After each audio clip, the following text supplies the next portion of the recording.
just getting started on YouTube, this video is for you. Hey everyone, how's it going? My name is Jen Sargeant. I'm the creator of Digital Sargeant, and I'm so happy you found this video. If you found this video, it's because you're more than likely a local or a small business owner that wants to learn more about digital marketing, and I'm the girl to help you do just that. Before we dive into today's video, which is actually some really great tips on how to post on YouTube, I kindly ask that you subscribe to my channel so when I upload new material all about local business digital marketing, you'll be the first to know and you'll be the first to implement it. So I am extremely happy that more people are interested in posting on YouTube, and I must say, ever since I started really leveraging and applying a strategy to YouTube back in March, I've seen a lot of really great things happen for my business. So in just a second, I'm going to share my screen with you and give you some tips on some things that I learned and adapted to my strategy, and I hope that it'll help you as well. Let's dive in.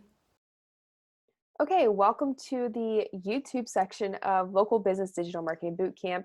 And spoiler alert, if you're watching this on YouTube, I decided to share this piece of content that is actually going to be part of my class, Local Business Digital Marketing Bootcamp, share it with YouTube as a way to give you free material. And if you like what you see here, then you'll definitely like what you see in Local Business Digital Marketing Bootcamp. And you can check out Local Business Digital Marketing Bootcamp by going to my website. The link's in the bio, and you can see if this course seems like a good fit for you. Here is the training course for how to post material on YouTube, and take into consideration the search engine optimization chapter that we just closed. You can see here that we really want to make sure that we're leveraging our YouTube channel and the keyword research and all of that fun stuff, so that way even more people can find you on the internet. So what you see here is you're going to see a couple of videos to give you some ideas and for reference, but I'm just going to start it from the top going down. So your title of the video is going to be that best SEO score that you get from TubeBuddy. And just so you know, TubeBuddy is a outstanding platform. I have been using them since March, since I really started to leverage my YouTube strategy. And I use the $4.50 a month package because I have less than 1,000 subscribers. And I'm also technically an ambassador for TubeBuddy, so I have a link to that as well. But you're definitely going to want to invest in TubeBuddy either through my ambassador link or on your own or whatever. They do have a free version, but I have noticed that the pro account has really helped me leverage so much within its sources and tools and things like that. So you're going to want to take into consideration that high SEO score, search engine optimization score, and add it to your title.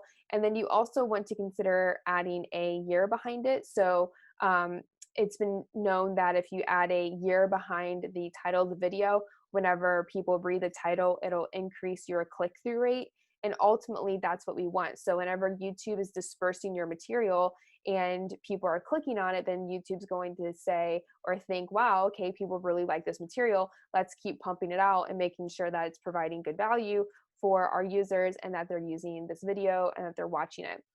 If you don't get a high click-through rate, then that means YouTube has published your video or dispersed it to an X amount of people, and people are not clicking on it, which tells YouTube, maybe people are not interested in this video or they're jumping off and things like that. And there are a lot of signals that YouTube takes into consideration when ranking a video.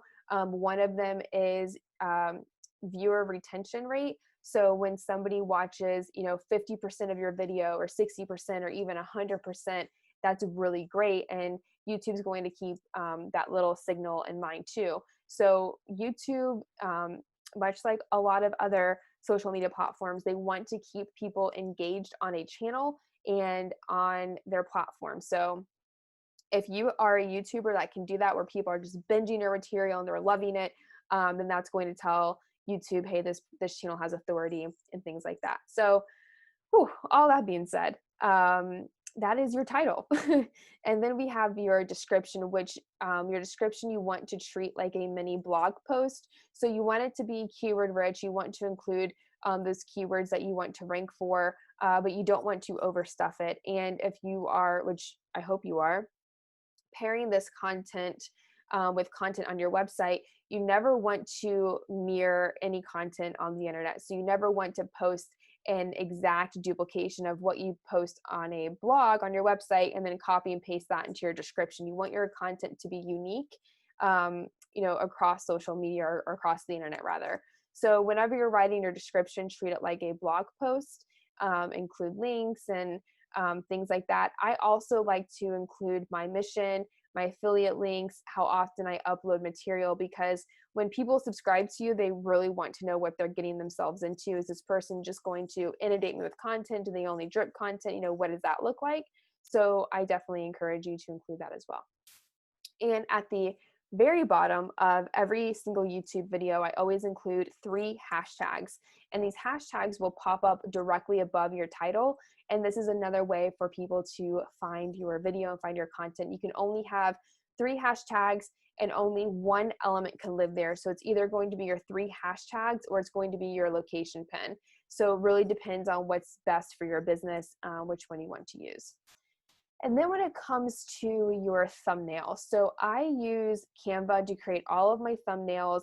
I will take a photo of myself using my iPhone, upload the photo using Remove.BG, which removes the background image, and then I upload that image into Canva. I change the gradient, any color I want, and then I add a couple of words.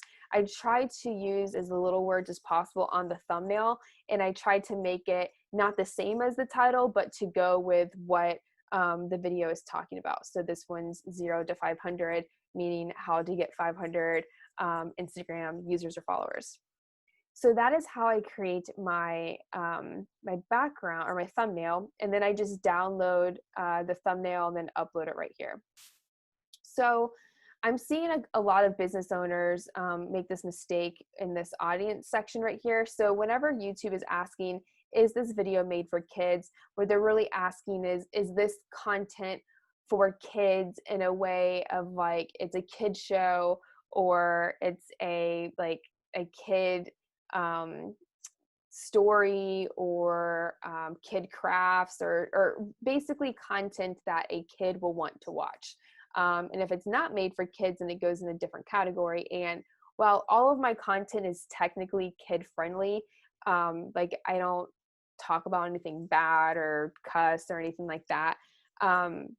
It's not made for kids because it would be very boring for if a kid watched this material. So you definitely want to keep that in mind right here.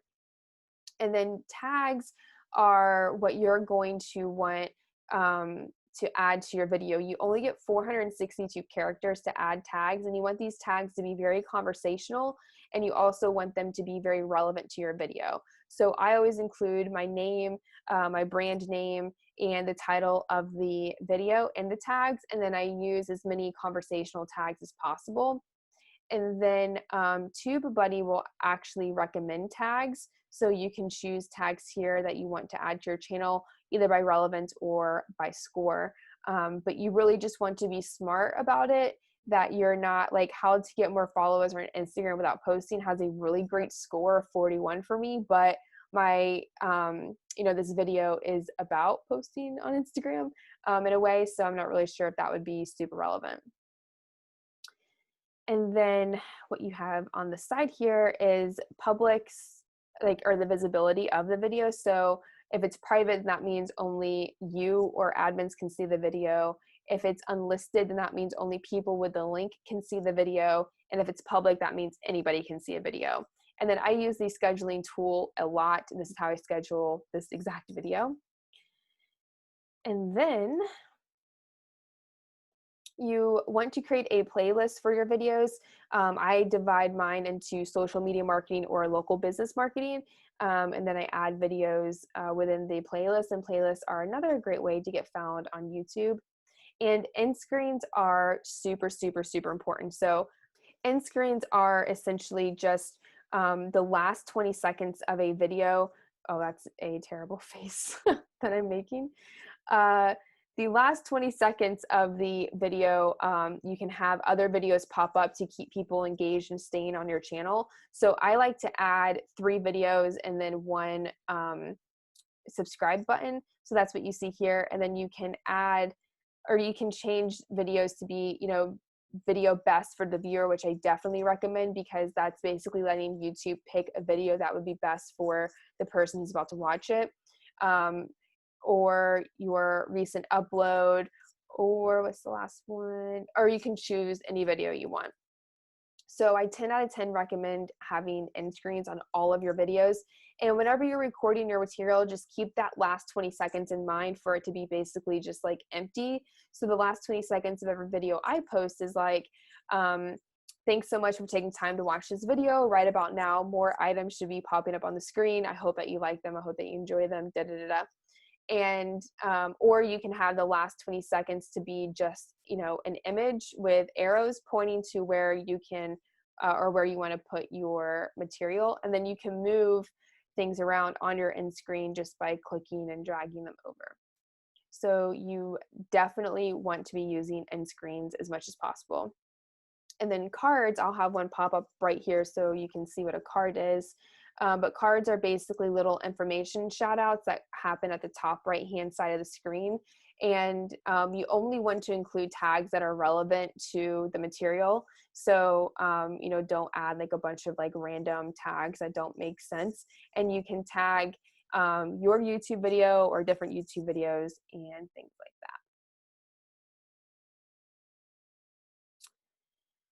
So that is how you post on YouTube, and you really want to take into consideration a a thorough strategy. So I've talked about it before, where I first started my YouTube strategy posting like 3 videos a week, and this was fine for me because I was able to craft the material and adjust it and crank it out really easy. But something that I really want you to keep in mind whenever you're publishing content is that you just make content that is really great for your schedule and for your rhythm. So if one piece of content a week is good, then just stick with that. You don't have to do 3.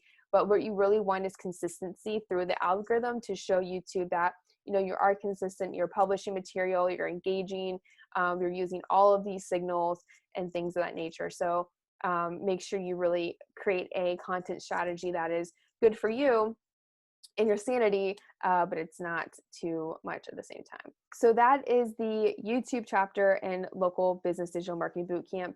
And I'll see you in the next training course, or if you're on YouTube, you're about to see my end screen. So I'll see you in the next video. Thanks so much for taking the time to watch this video, and right about now there should be some more items popping up on the screen. I hope that they help you as well, and don't forget to subscribe to my channel so when I upload new material all about local business digital marketing, you'll be the first to know and you'll be the first to implement it. I'll see you in the next video.